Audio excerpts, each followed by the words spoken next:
Ose lartësohesh me islam, ose kalbesh me mohim. Varri nuk është fundi i rrugës, kur të shkosh, do ta shikosh.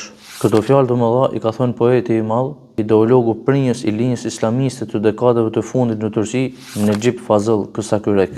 Nuk ka dyshim se krenaria, lartësia dhe dinjiteti janë vetëm në islam, për arsyeën e thjeshtë se islami është udhëzimi i Zotit, i krijuesit të njerëzit.